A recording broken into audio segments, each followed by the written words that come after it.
congratulations on the film. Yeah, thanks very much. We've seen many interpretations of this character before. What was it about this particular vision that sold you guys to want to get involved? I mean, look, Batman, I think for a lot of us, like, we saw it in the theaters when we were kids growing up. It's like every boy's dream to be able to, like, do a Batman movie, to be able to, like, stand next to a Batmobile and roll camera. So I think it's, it's the kind of thing that you're excited to be involved. The director for this film, Matt Reeves, we had, at least Anders and I had worked with him previously on Planet of the Apes movies. Oh, okay, yeah. And when he said he was looking at doing a Batman movie, I mean, it was a dream come true, because he's such a consummate artist, and the way that he approaches his filmmaking, he wants to achieve perfection. And that goes, certainly with the technical crafts, with the sound and the visual effects and the photography, but also with the story. Like, he really wanted to do something new and different. So I think this Batman, compared to previous Batmans, we love the Batmans that came before.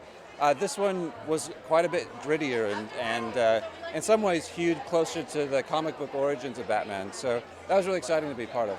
What's it like using this new, is it called The Volume? People call it The Volume or something like that? Is that what it's, the moniker it's been given? Yeah. It seems to have helped really not just to immerse audiences, but to help actors as well, because it gives them a surrounding and something else. Have you found that process, that actors have enjoyed that process? Actors in particular find it very rewarding, because, and everyone across the board knows what they're seeing, and it just kind of puts you into the scene more. And in this film, with the abandoned searchlight, scenes in particular, you could set any time of day you wanted and shoot that all day long, whereas if you were shooting it out in the real world, you'd only get an hour if you're lucky in that magic hour of light. So yeah, it's like any technology, it's evolving, and there's a lot of artists behind that work to make that all happen. There's a lot of amazing shots in this. What was the hardest one for you guys to pull off, that Matt pushed you a little bit to say, hey, this is a shot I want, can you do it?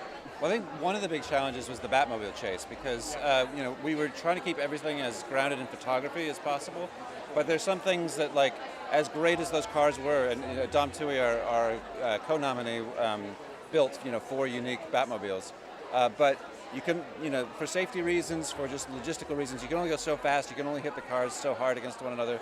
So that was one of Anders' big jobs. Yeah, we had a fantastic live action photography to start from with our colleague Dom Tui, the special effects supervisor, built all these different Batmobiles, and we shot like pretty much the whole scene, the action for the whole scene. But of course, as Dan was saying, like, you have to test the limits of what's possible in order to get the action that Matt wanted for the story. So we ended up having to replace a huge amount of it digitally, but that ended up being a beautiful blend between the practical effects and the digital visual effects. Have you got any indication yet if you guys are going to be part of part 2, or is that not? Is it a bit far away? A bit far away yet? It's a little early days, but yeah, hopeful. Fingers crossed. I don't know what fans are more excited for, the sequel or the fact that we're now going to get Michael Keaton back as Batman, which I think for you guys as fans and me as a fan is quite a big.